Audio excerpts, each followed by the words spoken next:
ఆదికాండ గ్రంథము 49వ అధ్యాయము 17వ వచనాన్ని చదువుదామండి. అంటే ఇతడు అనేకులను పడగొట్టేవాడుగా ఉంటున్నాడు.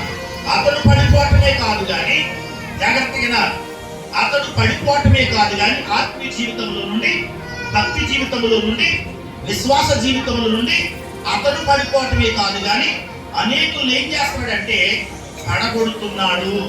ఏం చేస్తున్నాడండి? పడగొడుతున్నాడు. అతడు పడిపోవటమే కాదు అనేకులను పడగొడుతున్నాడు. అయితే సంఘమా జాగ్రత్తగా గమనించాలి. మనం దేవుని పిల్లలైనటువంటి మనము మన ఆత్మీయ జీవితంలో పడిపోనటువంటి వారు ఉండాలి. అందుకంటాడు కొరింథీ సంఘానికి రాస్తూ, తాను నిలుచున్నానని తలంచుకొని వాడు ప్రతి వాడు కూడా పడిపోకుండానట్లుగా జాగ్రత్తగా చూచుకొనుడి అన్న వాక్యంలో.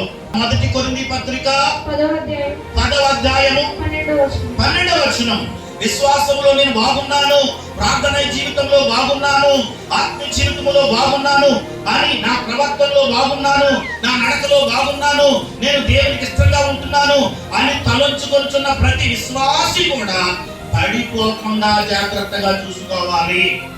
లోకంలో పడిపోకుండా, పాపంలో పడిపోకుండా, భక్తిలోంచి పడిపోకుండా జాగ్రత్తగా చూసుకోవాలని దేవుని వాక్యం సెలవిస్తాం. ఎందుకంటే అపవాదులరా ప్రతి నిమిషం కూడా నిన్ను నన్ను పడవేయడానికి ఆలోచన కలిగి ఉంటాడు. అందుకనే దేవుని పిల్లలను మనము భక్తి జీవితంలో, విశ్వాస జీవితంలో పడిపోయేటువంటి వారిని ఉండకూడదు. ఒక వ్యక్తి యెరూషలేములో తన ప్రయాణాన్ని కొనసాగిస్తున్నాడు. యెరూషలేము అనగా అర్థం ఏమిటి? దేవుని ఆరాధన స్థానం, దేవుని మందిరం, దేవుడు ఉండే స్థానం యెరూషలేము.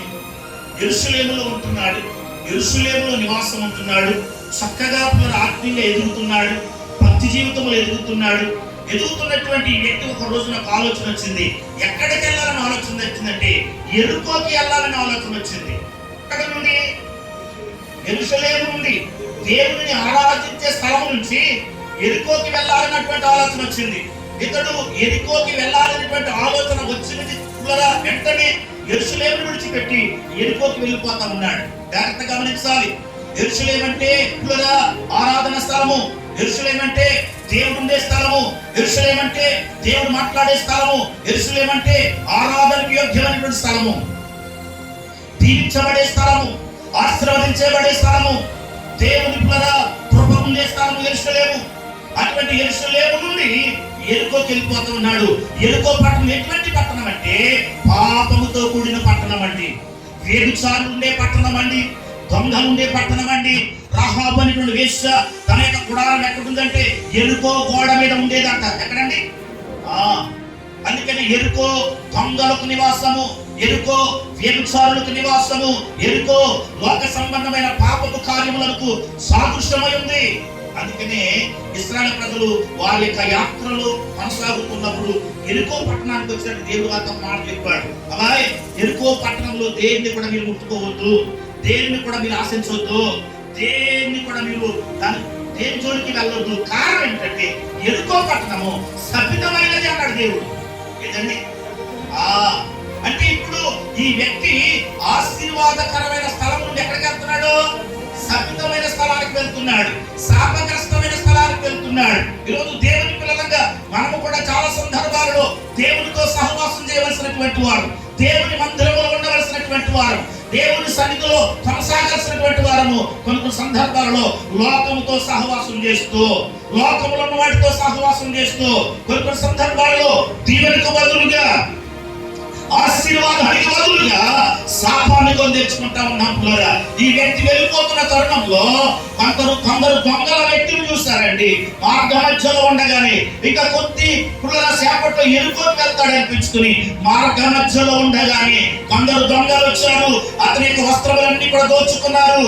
అతని చాలా కొట్టి కొన ప్రాణముతో ఆ మార్గ మధ్యలో పడేసిపోయారు వ్యక్తిని. యెరూషలేములో ఉన్నప్పుడు ఎంతో చక్కగా ఉన్నాడు, యెరూషలేములో ఉన్నప్పుడు ఎంతో బాగున్నాడు, యెరూషలేములో ఉన్నప్పుడు దీవెనకరంగా ఉన్నాడు, యెరూషలేములో ఉన్నప్పుడు ఆశీర్వాదకరంగా ఉన్నాడు. ఎప్పుడైతే యెరికోకి వెళ్ళాలనుకున్నాడో పట్టబడ్డాడు అపవాది చేత. దేవునికి స్తోత్రం. దోచుకోబడ్డాడు దొంగల చేత, ధృవీకరించబడ్డాడు, కార్యాలు పాలైపోయాడు. సంఘమా, ఈరోజు చాలా మంది దేవునితో సహవాసం చేయవలసినటువంటి వారు లోకముతో సహవాసం చేసి, లోక భక్తులతో తరతరములుగా శాపాన్ని తెచ్చుకుంటా ఉన్నారు. దేవుని స్థితిలో నీవు నేను కూడా మన ఆత్మీయ జీవితం ఎలా కొనసాగుతుంది? దేవుని మందిరంలో మనం ఉండగలుగుతున్నామా? దేవుని సన్నిధిలో మనం ఉండగలుగుతున్నామా? దేవునితో మన సహవాసం సరిగ్గా ఉందా అనేది మనం ఆలోచన చేయాలండి. ఈ దాని యొక్క పరిస్థితి ఎలా ఉంది అంటే ప్రియమైనటువంటి వాళ్ళరా, ఇతడు పడిపోవటమే కాదండి, ఇతడితో పాటు మరికొందరు ఏం చేస్తున్నాడండి ఆ పడగొట్టేటువంటి వాడు ఉంటున్నాడు. ఈ రోజు నీ నా భక్తి జీవితం ఎలా ఉంది పిల్లరా? దేవుడు చూస్తున్నాడండి మనందరినీ కూడా. ఒకవేళ మన భక్తి జీవితం, మన విశ్వాస జీవితము పడిపోయే స్థితిలో ఉన్నట్లయితే కనుక పిల్లరా, నీ పేరు నా పేరు నీతిమంతుల పట్టిలో దేవుడు ఉంచడండి. అందుకని నీతిమంతుల జాబితా నుంచి దేవుడు తీసివేశాడు.